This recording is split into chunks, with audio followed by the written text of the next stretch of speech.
Salam dostlar, kanalıma və videoma xoş gəlmişsiniz. Mən Vəliyev Kənan. Bu il Dövlət İmtahan Mərkəzinin keçirdiyi buraxılış və qəbul imtahanlarından ümumi olaraq 687,8 bal toplamışam və inşallah ADU Universitetində Hüquq fakültəsinə daxil olacağam.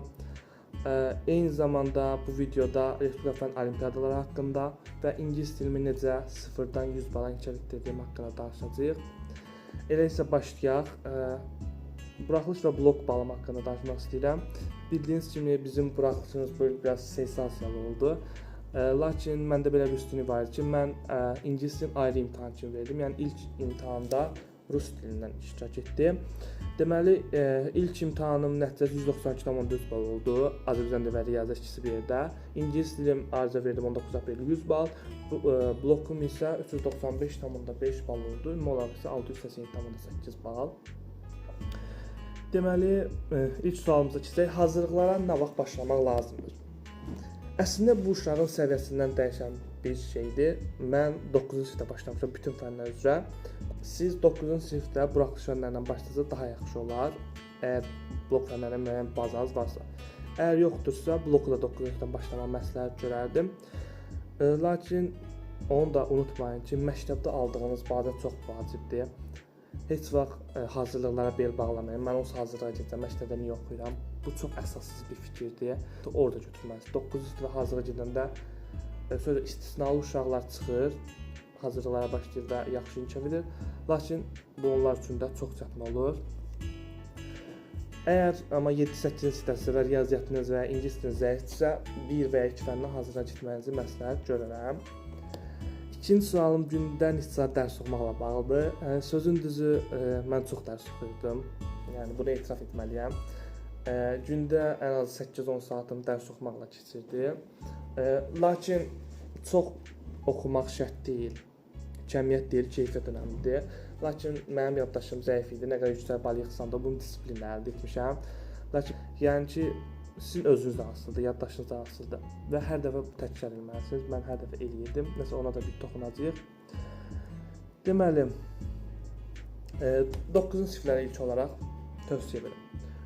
9-cu siniflər, deməli, mən 9-cu sinifdə hazırlıqdan əlavə cədvəl qurmuşdum özümə gündəlik olaraq. Azərbaycan dili, riyaziyyat və xarici dil üzrə.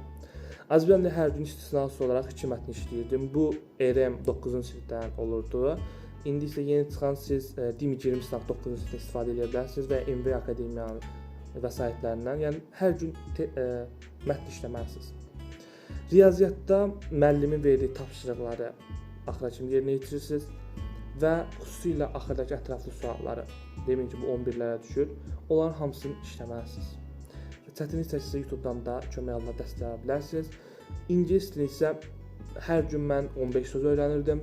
Hər gün listing eləyirdim və yəni belə deyək, listing və söz bir gün, reading söz bir gün, qrammatik konusu hər gün olurdu bildiyiniz kimi.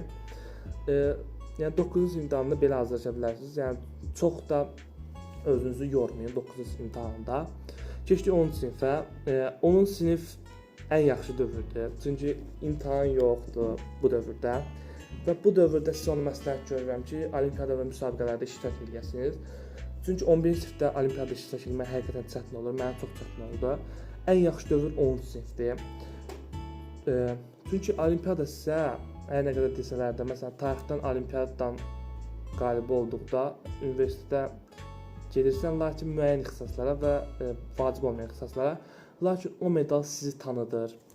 Sizə bir mühit yaradır, yeni dostluqlar öyrənirsiniz, təcrübə qazanırsınız. Ona görə məncə olimpiadalara iştirak etmək bir şagird üçün əhəmiyyətli bir şeydir. Və 10-cu sinifdə özünüzü elə hiss edin ki, mən 11-ci sinifdəyəm və onun kimi oxuyuram, yəni yola verməyin. Və 10-cu sinifdən 11-ci sinif yay. Deməli, mən bu yayda nə etmişəm? İyuldan başlamışam, iyulun 7-si, təxmin iyulun 1 başlayacağım, keçdiyim bir həftə sonra başlayacağım. İyulun 7-si 3 fənn üzrə başlamışam sadəcə özüm oxumağa. 10 avqustda dərslərimiz başlayırdı. İngilis, riyaziyyat, Azərbaycan dili. Yenə Azərbaycanla mətn işləyirdim, qrammatika işləyirdim. Riyaziyyatdan Telegramdan tapdığım müxtəlif sınavlar işləyirdim və ingilisdən reading, listening, grammar, bir də ki söz öyrənirdim. Avqustda onun hazırlanma başladı və sizə əgər 3-cü kursusda yay tətilində bədii əsərlər oxumaq tövsiyə edirəm. sevdiyiniz bəzi əsərlər İlxan Latlı ola bilər və ya digər yazıçılar. Həmçinin ingilis dilində film və kinolara baxmağı tövsiyə edirəm. İngilis alt yazısı ilə baxın və bilmədiyiniz sözləri dəftərcənizə qeyd edin. Və 11-ci sinif əsas çətin olan mərhələ. 11-ci sinifdə siz özünüzü təcrid etməlisiniz. Yəni necə deyim, təcrid. Yəni tam özünüzlə çox boğulmalısınız. Yəni müəyyən şeylərə qurban verməlisiniz. Dostlarınızla çox gəzməməlisiniz. Müəyyən ailəniz qonağa gedirsə, onlarla bir yerdə getməməlisiniz. Yəni 11-ci sinif əsas ildir. Onun sonra haqqında daha çox danışacağıq. Deməli, sınaqlar. Sınaqlarda mən güvən və OTK sınaqlarında iştirak etmişəm. Əsasən güvən imtahanlarında. 9-cu sinifdə sözün düzü zəif gəlirdi. İngilis dilində yeni heç bazam yox idi. Sadəcə hazırda da öyrənmişəm ingilis dilini. 200 bal, 230 bal arası gəlirdi. 10 sinifdə artırdım 240, 250. 11-də isə 270, 280 güvəndə gəlirdi. OTK-da isə 260, 270. Blok güvəndə 380, 390, OTK-da 370, 380 arası balım gəlirdi. Hər ki, məncə OTK yoxsa güvən desək, güvən deyərəm. Çünki OTK bildiyiniz kimi son imtahanlar çox rahat saldı, amma güvən çətin salırdı və necə ki, buraxılışda çətin düşdü. Məncə güvənə getmək daha yaxşıdır, amma OTK-ya da gedin. Sonraki suallarımız, deməli, gecə yoxsa gündüz oxumaq barədədir. Bu da insandan insana dəyişən bir şeydir. Mən gecə oxumağı məsləhət görərdim. Məsləhət görmərəm. Mən özüm ona üstünlük verirəm. Çünki mən səhər durub dərs oxuya bilmirdim. Gecə 2-3 kimi, bəzən 4-ə 5-ə kimi olimpiada vaxtlarında oxuduğum günlər olub. Lakin əgər siz gündüz oxumaq istəyirsə, gecə 11-də yatıb gündüz saat 4-də və ya 5-də və ya 6-da durub oxuya bilərsiniz. Yəni sizdən asılıdır. Və indi toxunaq buraxılış fənlərinə. İngilis dili. İngilis dili mən bizə məktəbdə 5-ci sinifdə keçirməyə başladı və 2-ci xarici dil kimi həftədə bir dəfə və məktəbdə mən ona sözün düzü elə də əhəmiyyət vermirdim və 9-cu sinifdə başlayanda ingilis dilini hazırlığa başladım və heç nə bilmirdim. Mənim üçün bu çox çətin oldu. Demək olar ki, günümün əksər hissəsi ingilis dilinə keçirdi. Oxuya bilmirdim, tələffüz eləyə bilmirdim. Necə inkişaf etdirdim? Deməli, qarşıma məqsəd qoydum. Müəllimin evə verdiyi sözlərdən əlavə özümə hər gün 15 söz öyrənəcəyəm. Hər gün listening edəcəm. Listeningi necə? Bir listeningə 2 dəfə qulaq asırdım, sonra onun testlərini işləyirdim. Çünki ilk dəfə eşidəndə onu heç işləyə bilmirdim. Hər gün reading işləməyə çalışdım. Yəni ingilis dilim hər gün planımın bir hissəsində var idi. Saat 11-də olsun, 12-də olsun, mən onu yatmamışdan qabaq etməli idim mütləq. Və belə xarici film və kinolara baxa-baxa mən nəticədə gəldim, ingilis dilinə 100 bal yığdım. Yəni siz də əgər istəsəniz, inansanız bunu eləyə bilərsiniz. İndi söz yox, biraz ingilis dili dəyişilib, bizim kimi deyil, 100 sözlük esse falan. Amma yenə də bacarsanız edərsiniz. Və ingilis dilindən bura tapsam yenə qoyaram, Reading Aid deyə bir vəsait var. Onu işləmənizi şiddətlə tövsiyə edirəm. Bir səviyyəsinə yaxında mən ilk işləyəndə demək olar çox səhv çıxırdı, lakin sonra getdikcə alışdım. Riyaziyyat. Riyaziyyatı mən 11 sinifdə ən çox çətinlik çəkdiyim fənlərdən biri olub. Çünki müəyyən mövzular var ki, loqaritma, fəza, biz onları sadəcə 11 sinifdə keçdik və imtahana 1-2 ay qala sizə hansı tövsiyələr verərdim? Çünki üçüncü qrupların yaralı yerdir. Deməli, müəllim məşğəli izah eləyir. Gəlirsiniz YouTube-da başqa müəllimə baxırsınız və ondan sonra başlayırsınız bir-bir testlər işləməyə. Atlamayın, bu oxşarıdır, bunu işləməyim. Hamısını bir-bir işləyirsiniz və çətinlik çəkdiyiniz yerdə mən demək olar 11 sinifdə hər gün YouTube-dan kömək alırdım. İnci Dursunzadə var idi, müəllim və digər müəllimlər. Bir sual izah edirdi, o birisini mən işləyirdim, çətin sual. Çünki bütün suallarda hazırda müəllimə vermək olmur. Lakin siz onu köçürün, həqiqətən öyrənin onu və xüsusilə bütün sualları işləyin riyaziyyatda. Axırıncısına qədər bütün hamısını işləməlisiniz. Və müəllimin verdiyindən əsla yetinmək olmaz. Özünüz əlavə testlər işləməlisiniz. Fürsət Əzizovun sınaqları, güvən sınağı, Telegramdan tapdığınız müxtəlif PDF-lər, OTK sınaqları, din sınaqları, dimin qəbulları, yəni boş dayanmayın heç vaxt. Azərbaycan dili. Azərbaycan dili 9 sinif dediyim kimi 11-ci sinifdə də mən yanvardan başlayaraq hər gün 2 mətn işləyirdim. Qrammatika hissəsinə blok fənləri toxunacağıq. Keçdik blok fənlərinə. Blok fənləri. Tarix. Tarixi öyrənməyin rahat yolu deyim sizə. Mən 7-8-ci sinifdə belə öyrənirdim. Bir səhifədir. Səhifəni 2 yerə bölürdüm. Hər bir hissəni 3 dəfə oxuyurdum, özümə danışırdım. Sonra bir dəfə də oxuyurdum, keçirdim o bir kupletə, belə deyək. Və bu belə etdikcə bitirdikdən sonra bir dəfə təkrar oxuyurdum və özümə danışırdım. Özünə danışmağınız xüsusilə bizim üçlük də çox vacibdir. Və mən belə yaddaşımı inkişaf etdirdim və 9-10 sinifdə artıq 1-2 səhifə oxuyurdum, 2-3 dəfə və özümə danışırdım. Həmçinin siz tarix əgər oxuyursunuzsa, məsələn, müəllim evə verib səbəblər, mən səbəbləri öyrənib dedim hazırlığa. Belə olmaz. Siz səbəbləri öyrənirsinizsə, qara qoyununu, ağ qoyununu, cəlalləri, nə bilim, dövlətlər adları yanından çıxıb, onların hamısını təkrar etməlisiniz. Mən hər oxuyanda təkrar edirdim. Təkrar etməmiş, o dərsi öyrənmiş hesab etmirdim. Belə, tarixi belə öyrənmişəm. Test vəsaitlərə toxunmamışam, elə vəsaitləri də deyim. Tarixdən topludan başqa heç bir vəsait işləməmişəm. Azərbaycan dilində RM, mətn sınaqları, MHM qrammatika üçün oxumaq, vəsait MHM, güvəndə oxumaq üçün istifadə edə bilərsiniz. 3-cü qrupsuzsa MHM-i həm Azərbaycanda, həm ədəbiyyatdan işləyin, müəllimizə deyin, işlədin. Çox səhviniz çıxacaq, mənim də çıxıb, lakin ruhdan düşməyin. Əsas odur ki, oradakı səhvləri öyrənin. Sonra ingilis dili reading in, toplular, sonra sınaqlar. Başqa bir şey ağlıma gəlmir. Riyaziyyatda güvən, 20 sınaqlar. 20 sınaq bu arada bütün fənlərdə işləyin, çalışın. Güvən, toplular, fürsətən sonra dediyim kimi. Keçdik ədəbiyyata. Ədəbiyyat mən heç vaxt sınaqları tam yaza bilməmişəm, lakin blokda tam yazdım. Deməli, ədəbiyyat öyrənmə şəklini danışım sizə. Məsələn, müsbət Fəxrəddin 2 dəfə oxuyuram, özümə danışıram, sonra lazım gəlsə bir də oxuyuram. Bir də ki, məşğələdə, müəllim gəlməmişdən, məşğələyə getməmişdən qabaq, əgər vaxtım varsa bir də oxuyuram. Bir də ki, siz şeirləri öyrənməlisiniz. Yəni, təhlili oxuyum deməklə iş yola getmir. Siz şeiri bütöv, kuplet əzbər bilməlisiniz və hər dəfə şeirləri təkrar etməlisiniz. Mən hər oxuyanda əsərləri də təkrar eləməsəm, şeirləri və yaradıcılığı təkrar etdim.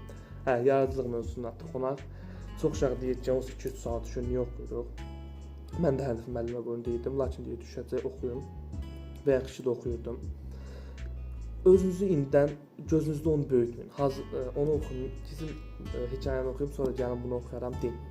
Başlayın elə ondan bir hissə, qeyd tuta öyrənin. Və belə, ədəbiyyatdan vəsait dedim, MHM dedim. Və məsələn, keçmişsiniz, dediyim kimi, müsbət Fəxrəddin, qayıdıb Aldanmış Kəvakib və digər əsərləri təkrar oxuyun. Çünki bildiyiniz kimi, Aldanmış Kəvakib tez yaddan çıxan bir əsərdir. Dediyim kimi, yəni full təkrar etməlisiniz. Ədəbiyyatda tarix kimi bir şeydir. Yəni 20-ci dərsi oxuyursunuzsa 19, 18, 17, 16, 15, 14 təkrar eləməlisiniz. Azərbaycan dili qrammatika. Qrammatikanı ilk olaraq siz şifahi şəkildə oxumalısınız, yaxşı əzbərləməlisiniz. Sonra keçirsiniz praktikaya. Deməli, testdə işləyirsiniz, yenə YouTube-dan baxa bilərsiniz, müəllimizə deyə bilərsiniz və bilmədiyi sualları işarətləyirsiniz və bir həftə sonra onları yenidən dönürsünüz. Əgər indi onları işləyə bilirsinizsə, doğrudan sizin inkişaf etmisiniz deməkdir. Və əgər Azərbaycan qrammatikanız zəifdirsə, müəllimin verdiklərindən kifayətlənməyin, yenə də gedin müxtəlif YouTube-da müəllimlərə baxın, məsələn, fonetika üzrə sınaqlar işləyir, orfoqrafiyadakı sözləri yazın bir dəftərinizin qırağına. Çoxlu test işləmənizi tövsiyə edirəm, başqa heç nə ağlıma gəlmir. Keçdik sosial media istifadəsinə. Ümumiyyətlə, telefon istifadəsi. Mənim telefon istifadəm gün ərzində çox olur, ən az 5-6 saat. Bunun içində 1 saat dərs videolar ola bilər, amma qalan ancaq əyləncə üçün istifadə etmişəm.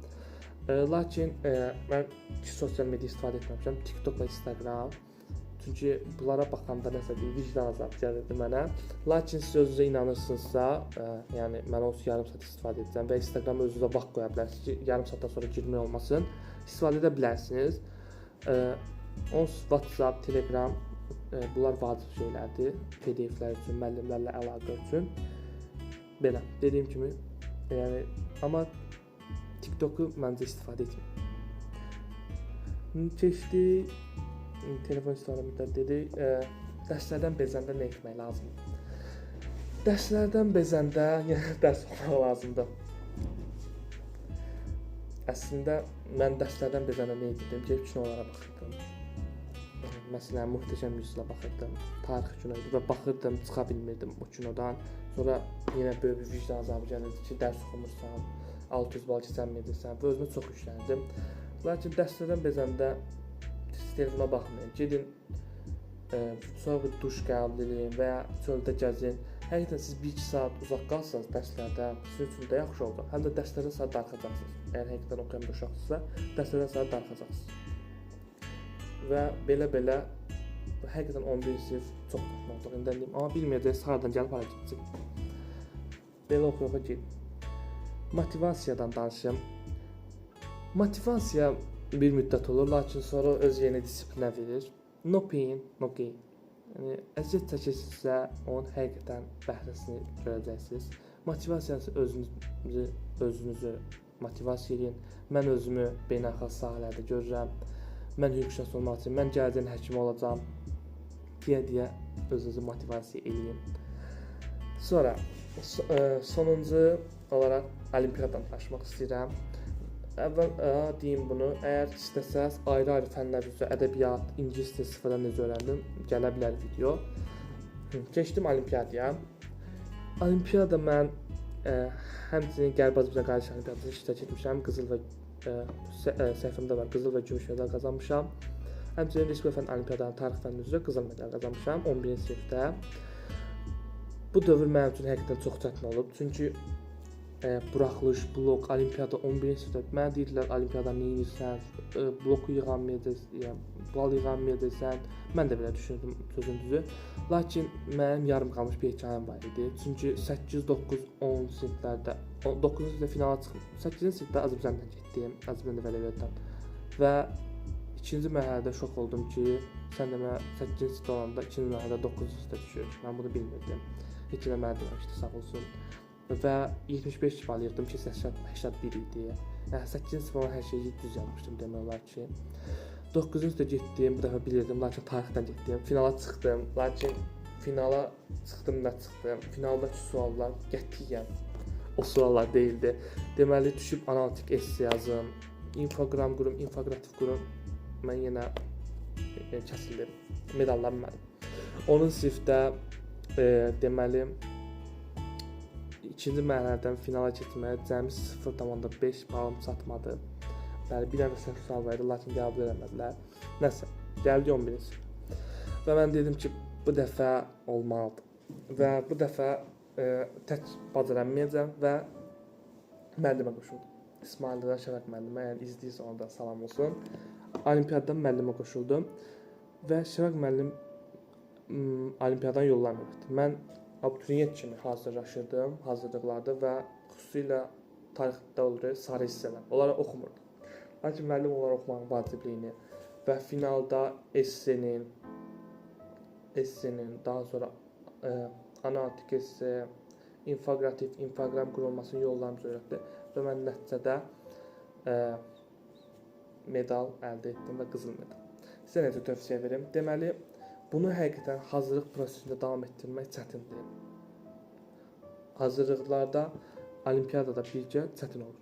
Lakin siz əgər özünüzə inanırsınızsa, medal əldə edəcəksiniz. Er ya da gec. O medal gələcək sizə.